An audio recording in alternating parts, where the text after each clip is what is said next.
देश को हिलाकर रख देने वाले सौरभ राजपूत हत्याकांड की चार्जशीट पुलिस ने करीब करीब तैयार कर ली है और कई नए खुलासे हुए हैं।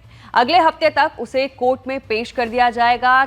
केस डायरी में पुलिस ने स्पष्ट कर दिया है कि हत्या के पीछे तांत्रिक क्रिया बिल्कुल भी नहीं है। सिर्फ प्रेम प्रसंग के चलते ही साहिल और मुस्कान ने सौरभ को मौत के घाट उतार दिया। सौरभ के रहते दोनों शादी नहीं कर सकते थे, जबकि मुस्कान लगातार साहिल से शादी करने की जिद कर रही थी। आरोप पत्र में यह भी बताया गया है कि पहले भी मुस्कान और साहिल से घर से भाग चुके थे, तब तलाक तक नौबत आ गई थी। उस समय परिवार ने मुस्कान को समझाकर दोनों को मिला दिया था। पुलिस ने आरोप पत्र में इलेक्ट्रॉनिक साक्ष्य भी शामिल किया है। मोबाइल से लेकर आला कत्ल और मौके से बरामद कपड़ों को फोरेंसिक लैब भेजा जा चुका है। उनकी रिपोर्ट ट्रायल के समय अदालत में जमा कर दी जाएगी। वहीं ब्रह्मपुरी निवासी मुस्कान रस्तोगी उर्फ सोभी ने 2016 में इंदिरानगर निवासी सौरभ से प्रेम विवाह किया था। 2019 में मुस्कान ने बेटी पीहू को जन्म दिया।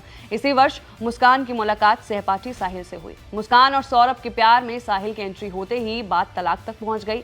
सौरभ लंदन चला गया और साहिल और मुस्कान एक दूसरे के करीब आ गए। सौरभ के लंदन से वापस आने के बाद साहिल और मुस्कान ने उसकी बेरहमी से हत्या कर दी। शव को ड्रम में रखकर सीमेंट से सील कर दिया।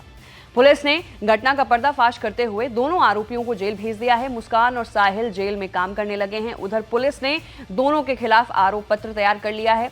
चार्जशीट में दर्शाया ये भी गया है कि मुस्कान और साहिल आपस में शादी करना चाहते थे, इसलिए उन्होंने सौरभ को रास्ते से हटाने का निर्णय लिया।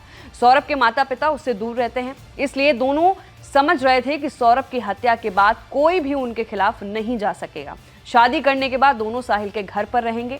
पुलिस की जांच में सौरभ हत्याकांड में तांत्रिक क्रिया का कोई मामला सामने नहीं आया है। साथ ही पुलिस ने स्पष्ट ये भी कर दिया है कि इस हत्याकांड में साहिल शुक्ला और मुस्कान रस्तोगी के अलावा कोई तीसरा शामिल भी नहीं है।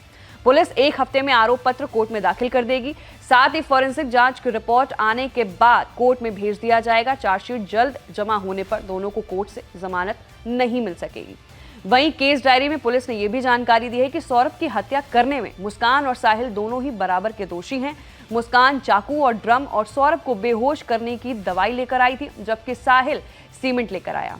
ड्रम में शव को सील करने का आइडिया भी साहिल का था। साहिल ने दिल पर चाकू रखा था, मुस्कान ने ऊपर से हाथ मार दिया था। गर्दन काटने में साहिल ने चाकू और मुस्कान ने ऊसरे का प्रयोग किया था।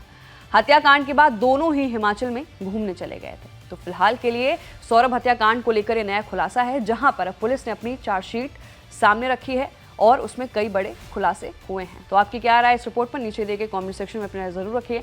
मैं थी आपके साथ वंशिका सिंह और आप देख रहे हैं ABP लाइव।